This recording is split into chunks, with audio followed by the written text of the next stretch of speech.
First of all, we know that connecting on values is 3 to 5 times more impactful than sharing data and facts. Right. And values are really the opportunity for you to make that interpersonal kind of emotional connection. And it's important for people to understand that who you are is more important than what you know. And farmers have amazing stories to tell about the challenges they face with pests and weather and markets.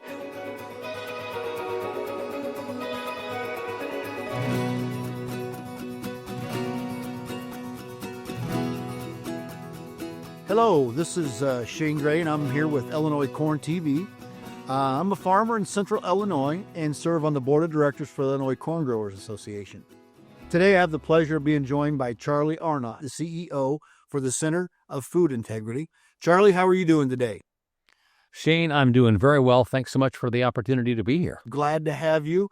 Hey, we're going to get right into asking some questions right off the bat and talking a little bit about what's important to you and, the significance today with food integrity with our growers and our consumers and all that good stuff. So if you could, just kind of keeping it simple here, for those who don't know, can you tell us a little bit about what the Center for Food Integrity is all about?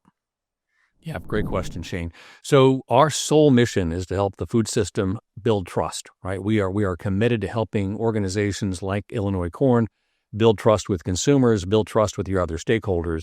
And we've been doing that for 18 years. I worked for a large agribusiness company prior to that, and we always talked about defending our interests by talking about science, talking about our economic impact, and attacking anybody who attacked us. Found that strategy is no longer effective. And so 18 years ago, we started an organization focused on building trust as opposed to defending a position. And there's a role for both of those, but when you build trust, you'll engage in very different strategies. Yeah, I hear that. And I know, just taking a look at some of the work that you've done and the articles that you've written, the concept of storytelling seems to be a real part and impactful on your audience. I know as a person who was in public education for 25 years, teaching United States history, you could throw names and dates at students all day and it wasn't going to stick. But when you could relate that topic and tell it to the students through a story, it worked. It had an impact. So how does that affect, or that approach help your organization? Well, Shane, first of all, I wish I'd had you as a high school history teacher, because we did dates and names and tried to regurgitate all of that, none of which I remember today, right? None of which I remember today. So there are a couple of things in that kind of help build the foundation. First of all, we know that connecting on values is 3 to 5 times more impactful than sharing data and facts. Right. And values are really the opportunity for you to make that interpersonal kind of emotional connection. And it's important for people to understand that who you are is more important than what you know. And farmers have amazing stories to tell about the challenges they face with pests and weather and markets and the history of their farm and when you can make that personal connection through a story, it is so much more impactful in building trust than any information you might have to share. I agree. Now, that's a challenge for us sometimes because we are so steeped in science and agriculture, and for good reason, right? We measure everything 3 places to the right of the decimal, but when we're trying to build trust, it's all about storytelling and making that values-based connection. Now it's time for Tara's Corn Corner. If corn could talk, what's the first thing it would say during harvest? Pick me first. What's your best corny pickup line? Ooh, I don't have one. Great. That's a good answer. If you were stranded on a deserted island, would you rather have unlimited sweet corn or unlimited popcorn, and why? Sweet corn. It's just more filling. What's the weirdest place you've ever found corn kernels? In my underwear. How many ears of corn do you think you could carry at once without dropping any? 2, 1 in each hand. Safety first. Safety first, okay. I would agree 100% on that. Like I said, I saw it in education. I see it now when I'm on the side of not only being a farmer, but also serving on the board of directors. And, we have a message that we're trying to get out to our consumers. And one of the things that we hear and discuss a lot is the significance of educating your consumer. And I always sit back and I'm like, I don't quite understand, what it is. I don't understand about what we're doing or trying to do. And that kind of leads me into, your article, Building Trust in the Post-Truth World. I can't think of another title for an article that maybe is more true right now than that title. So tell us a little bit about that article. So, Shane, we kind of began to explore that when we having a greater appreciation over the years for the fact that science is essential, but it's never sufficient in building trust. Historically in agriculture and in Western society for the last 50 plus years, we've relied on science as kind of the foundation for what we're going to consider to be true or not true.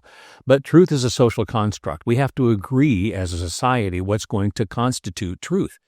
Once Facebook and social media came online in 2004, we saw a fundamental shift in how we communicate.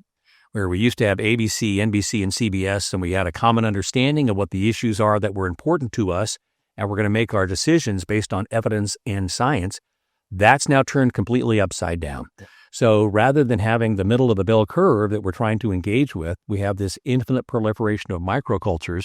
And what we've seen in the research is that someone like me is now as trusted as a scientist.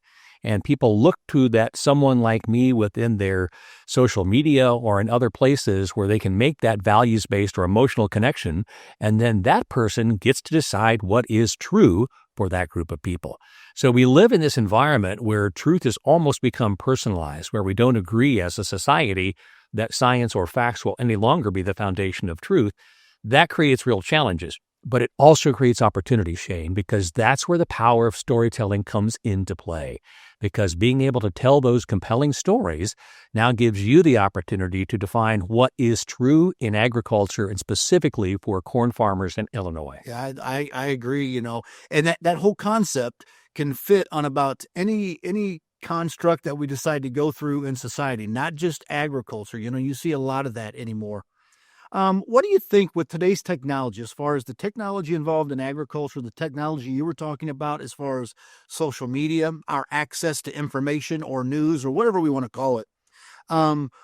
What makes consumers either accept or maybe reject the technology being used in agriculture today? Yeah, that's a fascinating question because technology just continues to evolve at breakneck speed. And we have the opportunity to capitalize that on agriculture, whether it is gene editing or drones or big data or the ability to access that technology is almost endless today. What we know from consumers that's important around our use of that technology is, first of all, transparency. Are we being open about what we're using and why we are using it? Most importantly, why? And then what is the benefit to consumers or something they care about? So the ability to say this allows us to protect our crops using fewer chemicals, or allows us to be more sustainable, or allows us to grow corn that is less susceptible to drought or to weather extremes, which helps sustain Illinois farmers, right? All of those things have meaning. It's not about the technology. It's about why the technology is used and the benefits the technology delivers to society or to consumers directly. That's what we have. That's the story we need to tell about the technology to have consumers accept it. At the very middle of October, first part of November, we're coming out with some new research on consumer acceptance of gene editing. I'm excited about that, and we'll have the opportunity to talk more about what it is that drives consumer acceptance of that specific technology. What to you is the biggest surprise as far as the things consumers don't know about agriculture? Yeah, so you kind of nailed in that, Shane. They don't know much. Actually, they know very, very little. And here's the key is, to your earlier point, they don't want to be educated. They want to engage, right? So if they have a question, they want to engage with someone who can provide an answer to that question. But the information and the depth of information they're looking for generally is very, very shallow, right? I have a very simple question.